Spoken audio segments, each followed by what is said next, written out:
말씀과 함께 47쪽을 제가 읽도록 하겠습니다. 7장은 크게 세 내용으로 구성되어 있습니다. 첫째로 회막을 세우고 나서 모세가 성막과 거기에 딸린 기구들을 거룩하게 구별하고자 기름을 부어 바르는 장면입니다. 둘째로 바로 그날 12지파 지도자들이 장막을 위해서 예물을 드리고 이어서 하루에 각 지파 대표 한 사람씩 차례대로 모두 12틀 동안 제단의 봉헌을 위한 예물을 제단 앞에 바치는 장면입니다. 마지막 셋째로 이 모든 일을 다 마치고 모세가 회막에 들어갈 때 하나님의 목소리가 회막에서 들려왔다는 이야기입니다. 지파 지도자들이 자발적으로 바치는 예물의 규모가 엄청납니다. 드려지는 예물은 지파들의 규모에 상관없이 골고루 균등합니다. 이처럼 자발적인 후원과 풍성한 헌신은 신앙 공동체를 든든히 합니다. 아멘. 이제 오늘 본문 말씀을 통해서 하나님께서 주시는 교훈과 기도 제목을 두 가지 정도 함께 생각해 보도록 하겠습니다. 먼저 우리가 첫 번째로 기도해야 될 제목은 하나님을 믿는 성도로 세상과 구별된 삶을 살아가게 하옵소서라고 기도해야겠습니다. 우리 1절 말씀을 다시 한번 읽도록 하겠습니다. 본문 1절 말씀 함께 읽습니다. 시작. 모세가 장막 세우기를 끝내고 그것에 기름을 발라 거룩히 구별하고 또 그 모든 기구와 제단과 그 모든 기물에 기름을 발라 거룩히 구별한 날에. 아멘. 우리가 6월 한 달, 지난달이었던 6월 한 달을 동안은 레위기 말씀을 읽고 이제 7월이 되어서 민수기 말씀을 계속 읽어가고 있습니다. 출애굽기 19장부터 또 오늘 본문을 넘어서 민수기 10장까지는 시내산에서 일어난 1년 동안 일어난 일을 아주 많은 분량에 걸쳐서 이 모세오경은 기록하고 있고 말씀하고 있습니다. 그 가운데 레위기가 들어있고 출애굽기 후반부와 민수기 전반부가 들어있는데 그 가운데 주제이자 핵심 단어는 우리가 여러 차례 들었던 것처럼 거룩과 속죄입니다. 특별히 그 핵심 단어를 거룩이라고 할 수 있는데 성경이 말하는 거룩은 오늘 우리가 민수기 7장 1절에서 보았던 것처럼 구별되는 것이 거룩의 의미입니다. 그래서 오늘 본문 1절에서 모세가 장막에 기름을 발라 거룩히 구별하고 또 모든 기구와 제단과 모든 기물에 기름을 발라 거룩히 구별하라고 하나님의 말씀을 전해주고 있습니다. 구별하라라고 한 것, 특별히 제단과 또 거기에 사용되는 기물들을 거룩히 구별하라고 하는 것은 하나님께서 거하시는 장막, 하나님을 예배하는 장막은 온전히 구별되어 있고 그곳에서 하나님을 만나고 하나님을 예배하는 백성들 또한 세상과 구별되어서 그리스도인으로 하나님을 믿는 사람으로 살아가야 한다라고 오늘 우리에게 전해주고 있는 것입니다. 그래서 성도된 우리들은 세상 가운데 여전히 두 발 딛고 살아가지만 세상의 방식과는 구별되어서 하나님의 말씀 그리고 하나님의 다스리심에 순종해서 세상과는 늘 구별된 삶을 살아가야 하는 것입니다. 하나님을 믿는 성도들 한 사람 한 사람이 곧 하나님께서 거하시는 거룩한 성전입니다. 그래서 우리가 교회라고 할 때는 건물이나 또 십자가가 서 있는 어떠한 장소를 의미하는 것이 아니라 하나님을 주로 고백하는 그 각 사람들이 주님의 몸된 교회이자 성전이 되는 것입니다. 왜냐하면 하나님께서 당신의 아들 예수님을 화목제물로 보내주셨고 그 아들 예수를 믿는 자마다 하나님의 자녀가 되는 권세를 모든 사람들에게 주셨기 때문에 그렇습니다. 그래서 예수님을 믿고 마음에 예수님을 주님으로 영접하는 모든 성도들은 우리 가운데 내주하시는 주님 때문에 그 사람 자체가 거룩하여지고 거룩한 하나님의 성전, 하나님의 교회가 될 수 있는 것입니다.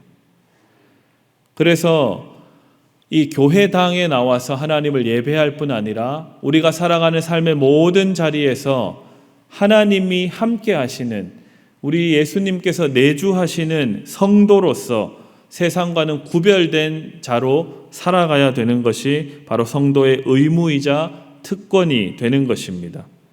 그 거룩한 삶으로 우리는 하나님을 믿는 성도인지 또는 세상과 여전히 구별됨 없이 그냥 종교인으로만 살고 있는 것인지 우리 스스로가 자신을 잘 돌아보아야 하겠습니다. 오늘 말씀을 보니 구약 시대에는 어떠한 특정한 물건에 기름을 발라서 거룩하게 구별하여 성물로 삼았습니다. 뿐만 아니라 사람에게도 기름을 부었습니다. 아론과 그의 아들들에게 기름을 부어서 제사장으로 살아갈 수 있도록 구별하였습니다. 뿐만 아니라 사울과 다윗과 같은 왕들에게도 기름을 부어서 하나님을 위임하는, 하나님의 권한을 위임받는 왕으로 살아갈 수 있도록 구약시대에는 그렇게 한 것입니다. 그런데 신약시대 예수님이 오시고 난 이후부터 오늘 우리가 사는 이 시대까지는 우리는 교회 예배당에 나올 때 몸에 기름을 바르거나 하지는 않습니다. 오직 하나님을 믿고 기도할 뿐입니다. 그리고 기도할 때 성령께서 우리 가운데 함께해 주심을 믿음으로 고백함으로 하나님의 거룩한 백성으로 살아가게 되는 것입니다. 그래서 오늘 이 새벽에 나와서 하나님의 말씀을 듣고 기도하기를 원하시는 여러분 모두에게 이러한 성령의 거룩한 임재가 가득하시기를 주님의 이름으로 축복합니다. 그래서 세상과 구별된 거룩한 삶을 오늘도 살아갈 수 있는 믿음과 담대함, 지혜와 능력을 하나님께서 넘치게 부어주시기를 다시 한번 주님의 이름으로 축복합니다. 아멘. 두 번째로 우리가 기도해야 될 제목이 있습니다. 하나님께 물질을 드릴 뿐만 아니라 삶도 함께 드리게 하옵소서 기도해야 하는 것입니다. 물질뿐 아니라 우리의 온 인생도 하나님 받아주십시오라고 주님 앞에 기도해야 하는 것입니다. 오늘 본문인 민수기 7장 말씀은 레위기 9장과 내용적으로 비슷합니다. 그런데 레위기 9장의 내용보다는 좀 더 구체적으로 좀 더 자세하게 민수기 7장에서 하나님의 장막을 봉헌하는 이야기가 기록되어 있습니다. 그리고 앞에서 말씀드렸던 것처럼 이스라엘 백성들은 출애굽기 19장에서부터 아직 민수기 10장이 가기 전이니까 이 큰 분량에 이르기까지 여전히 시내산 앞에 머물러 있습니다. 특별히 하나님이 가르쳐 주신 대로 장막을 하나하나 만들고 세웠습니다. 이제 그 장막 세우기를 끝내고 하나님께 장막을 봉헌합니다. 이 날에 있었던 이야기가 바로 오늘 본문의 이야기입니다. 이스라엘 백성들이 시내산에 도착한 지 이제 약 9달이 되었습니다. 출애굽한 지는 약 1년 정도가 지나고 있을 이때입니다. 다시 한번 반복해서 말씀드리지만 이 이스라엘 백성들은 430년 동안 애굽의 방식대로 애굽의 문화에 젖어서 살았던 사람들이었습니다. 이제 자유를 얻고 해방을 경험하여서 시내산 앞에 모여 산 지 9달밖에 되지 않았습니다. 무려 430년 동안에도 애굽의 종살이를 하는 그 순간에도 하나님을 믿는 민족이었지만 하나님을 예배할 수 없는 삶을 살았습니다. 철저히 애굽 사람의 삶을 살았고 이제 드디어 약 1년 정도 시내산 앞에 모인 지 약 9개월 정도 하나님을 예배하는 원래의 삶, 하나님께서 원하시는 삶의 모습을 하나씩 갖추어 가고 있는 그 과정 가운데 백성들이 있습니다.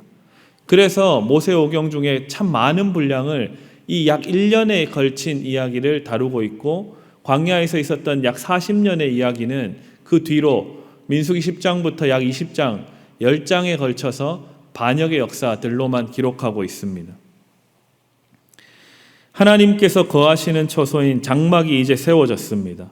그런데 오늘 본문을 읽어보니 참 많은 분량인데 반복되는 12번의 반복을 거쳐서 12지파가 하나님 앞에 성막을 봉헌하면서 드리는 예물과 여러 가지 것들을 구체적으로 기록하고 있습니다.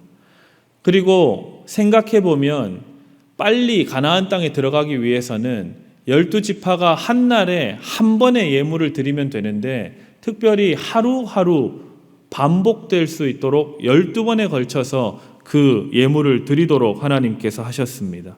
이 의미가 무엇일까요? 이 일을 통해서 일상적인 반복을 통해서 애굽의 삶을 하나님께서는 계속해서 벗어날 수 있도록 배려하시고 인도해 주신 겁니다. 매일매일 12일 동안 반복되는 제사를 보면서 이스라엘 백성들은 이제 우리가 하나님을 믿는 백성으로 살아야겠구나 라는 그 마음을 먹었을 것입니다. 제가 지난 한 열흘 동안 우리 청년들과 함께 라오스를 다녀왔습니다. 약 열흘간 우리가 했던 건 아주 단순한 삶의 연속이었습니다. 아침 일찍 일어나서 경건회로 하나님의 말씀을 같이 묵상하고 아침 식사를 하고 오전에는 노력 봉사를 합니다. 시멘트를 바르고 페인트 칠을 하고 흙을 나르고 이런 땀을 흘리는 일을 합니다. 그리고 점심을 먹고 오후에는 그곳에 와 있는 학생들을 위한 준비해간 수업들을 2-3시간 정도 합니다. 그러면 저녁 시간이 되기 1-2시간 전 휴식을 취하고 저녁 식사를 합니다. 저녁 식사가 끝나면 설거지를 하고 모여서 이제 하루를 마감하며 서로 있었던 일을 나누고 하나님 앞에 예배하고 하루를 마감합니다. 그 일상이 열흘간 계속해서 반복되었습니다. 그랬더니 그 열흘밖에 되지 않았는데 우리가 매주마다 하나님을 예배하는 것보다 더 깊은 하나님을 향한 사랑이 생기고 서로를 향한 깊은 이해와 배려와 사랑이 더 많이 생기는 것들을 발견하게 되었습니다. 이처럼 일상적인 예배, 일상적인 하나님 앞에 거룩한 삶은 힘이 있습니다. 매일마다 이 아침을 깨우며 새벽에 나오는 여러분들의 이 새벽 기도를 향한 하나님을 예배하고자 하고 기도하고자 하는 이 열심이 여러분의 삶에 큰 영향을 미치고 여러분을 더욱더 하나님을 믿는 예수님을 따르는 그러한 거룩한 삶으로 인도해 주실 것입니다. 그래서 백성들이 하나님께 예물을 드릴 뿐 아니라 자신의 전심을 다해서 일상을 하나님 앞에 드린 것처럼 우리 또한 하나님 앞에 우리의 모든 삶을 드리는 그러한 성도들 다 되시기를 주님의 이름으로 축복합니다. 아멘. 그렇게 했더니 오늘 민수기 7장 89절에 하나님께서 이제 성막에서 백성들에게 말씀하기 시작합니다. 그러한 하나님의 응답하심이, 하나님의 말씀하심이 여러분의 삶에 오늘 하루뿐만 아니라 평생에 있게 되기를 다시 한번 주님의 이름으로 축복합니다. 아멘. 우리 말씀의 교훈을 생각하며 함께 기도하도록 하겠습니다. 첫 번째로는 하나님을 믿는 성도로 세상과 구별된 거룩한 삶을 살게 해 주십시오 기도하시고, 두 번째로는 하나님께 물질뿐만 아니라 모든 삶을 드릴 줄 아는 믿음 있는 성도 되게 하여 주십시오 기도하시고, 마지막으로 이번 한 주간도 하나님 우리를 지켜주시고 교회의 모든 사역 가운데 하나님 함께해 주십시오. 우리 교회를 위해서 기도하시고 각자를 위해서 기도하시고 돌아가시겠습니다.